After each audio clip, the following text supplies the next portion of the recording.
For every news story, there is more. So we can write the best security architecture plan, but it remains an essay until it becomes manifest on ground. More detail. Every time you are doing reform, even when we were doing it 2006, 2007, the question is also that it's not the right time. When will be the right time? More than just the headline. This is News Extra on Radio Now 95.3 FM. On July 31st, 2024, Prime Minister of the Palestinian National Authority, Ismail Haniyeh, was assassinated hours after attending the swearing-in ceremony of a new Iranian president. His death sent ripples around the Middle East, and an accusatory finger was pointed squarely at Israel, with Iran threatening to launch direct attacks against his killers and the United States promising to defend Israel in the event of an attack. The Middle East seems perched on a knife's edge. On News Extra today, we speak with international affairs commentator and president of Scarab Rising, Irina Sukerman, to get a sense of just what could happen in the Middle East. Ms. Sukerman, thank you for joining us on the conversation. Thank you so much for the invitation. Looking at the situation in the Middle East, what do you think is going to be the next step? And I ask this aware that the White House has said they will most likely take military steps to ensure a de-escalation of tensions in the Middle East. What do you think happens now? Well, the White House has already sent additional warships and fighters into the Middle East to ensure stability. However, Iran's UN mission has already declared that they're going to be attacking civilians in Israel, which is almost guarantees of a high likelihood of military action. There is analysis that an expected attack by Iran could take several days and could involve a mixture of different types of missiles and drones. Many of these missiles would be housed in underground facilities, so it would be very difficult to detect any action before it actually started and to preempt it by disabling those missiles through some sort of cyber action and basically mooting the attack before it began. There's also discussions that such an attack would include a mixture of the IRGC, Iranian military, the conventional armed forces, as well as Hezbollah, which would be attacking from a different direction from the north and has its own arsenal of long-range missiles as well. And those two are very deeply in populated areas, so they too would be very difficult to detect and disable before the attack began. So I think a lot of what's happening now is preparation for some sort of a combined attack, essentially finding ways to secure highly populated civilian areas, and on the U.S. front, coordinating with regional countries such as Jordan to create buffer zones to prepare for any potential missiles that could go in those directions, and to avoid confusion and uncoordinated actions in response to a large-scale missile attack. Right. So you are right when you talk about Hezbollah and Iran. Now, these are, of course, two entities that are closely linked. Hezbollah supported by Iran, and of course Iran, of course, being where Haniyeh was present at the time when he was assassinated. But I wonder if there are other players within the region who could be taking a look at the situation, especially as it concerns Israel, with a view towards getting involved with their military. Indeed, we could foresee a much more coordinated attack from many entities in the region, and one of the leading actors that could have a very surprising role to play are the Houthis in Yemen. The Houthis already started their response. In fact, for the first time in 2 weeks, they attacked a ship in the Red Sea, but as we have seen from the last altercation between the Houthis and Israel, they also have new types of drones that are capable of penetrating even central areas in Israel, like central Tel Aviv as they did last time. The Houthis had, in fact, threatened to do so again in response to the strikes on Al-Hodeida. They haven't done so, but if there is a coordinated attack, I'm sure they could be counted on. We could also see more conventional type of fire and shorter range attacks from Iraq and Syria, from local Iran-backed militias there, and also the RGC contingent in Syria. And we could see background players assisting all these Iran proxies and allies in the region with coordination, logistics, intelligence, training, communications, and possibly even launches.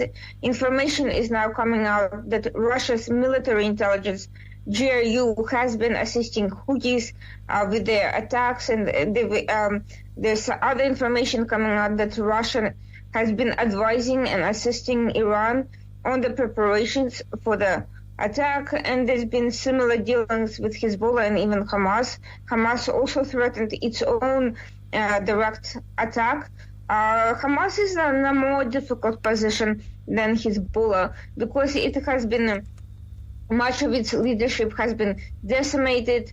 Mohammed Deif and several of Yahya Sinwar's allies have been assassinated in the last week, and their access to additional weapons through the tunnels in Rafah has been cut off by Israel, and they have no way of getting out of Gaza, out of Gaza at this point. So Gaza attack is less likely unless they're talking about additional launches of missiles. Even those are, we don't know how much they have remaining, but it has to be a fairly limited number at this point. We could see more attacks within Israel proper, and we could see Hamas mobilizing in the West Bank, where their access has not been cut off and where they do have access to additional weapons that has been flooding into the area from Iran through Syria, and also attempts have been made by Jordan, but Jordan has been fairly vigilant about cracking down on those. So that's another possibility, another possible front. Right.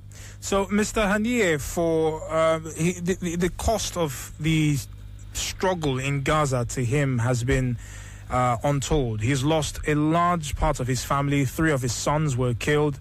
Several of his grandchildren have been killed during the course of Israel's occupation of Palestine. But he, up until this time, was essentially the diplomatic face of Hamas, being able to move between Turkey and Doha in Qatar to help negotiate a ceasefire or in conversations with Hamas's ally, Iran. Now, with his assassination, with his death, I wonder if you can speak to the status or the possibility of a ceasefire being agreed to at any point. Has his death actually brought the talks about a ceasefire to a stop, or is there still hope for an end to the hostilities that the Palestinian people are facing? I think it's a very funny term to call Haniyeh the diplomatic face of Hamas, given that this diplomatic face was the one who gave the green light on the October 7th terrorist attack against Israel, which caused the hostage crisis to begin with. So he was a firefighter fighting the arson of his own making, and he was the one who was actually preventing any sort of ceasefire from going through, because Hamas had rejected proposal after proposal by the U.S., by Israel, by Egypt, and he has avoided doing so because those hostages are the only remaining leverage Hamas has. So saying that Haniyeh was dedicated to some sort of a diplomatic solution to the crisis he created, because Hamas badly needed that leverage. It needed that leverage because of a huge economic crisis in Gaza taking place for months before October 7th. There was civil unrest in Gaza, which Hamas was unable to subdue. They've been mismanaging the humanitarian aid and the funding they were getting. There was a lot of it being diverted to operational needs rather than administrative and governance needs. So to say that Haniyeh was trying to resolve this crisis, is highly ironic, because resolving the crisis would be suicidal for Hamas.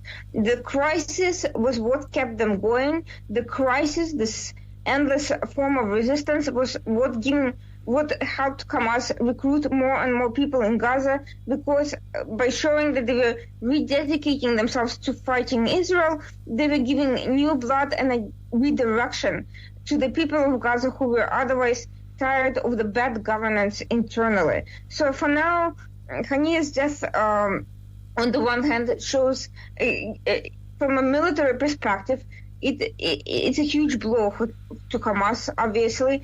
It's a huge blow to Iran. From a political perspective, they're going to try to play it off as a continuation of this struggle against Israel. And of course, they're going to now claim that negotiations are impossible. But the negotiations weren't going anywhere before Haniyeh's death either.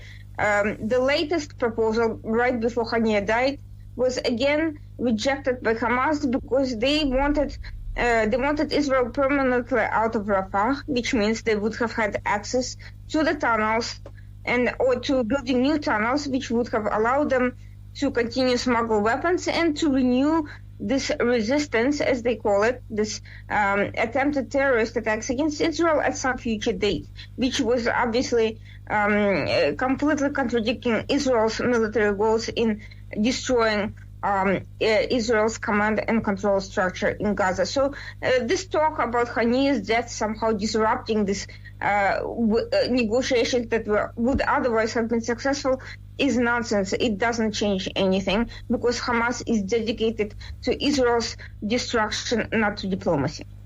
Well, Ms. Zuckerman, thank you very much for your time and your expertise on this conversation.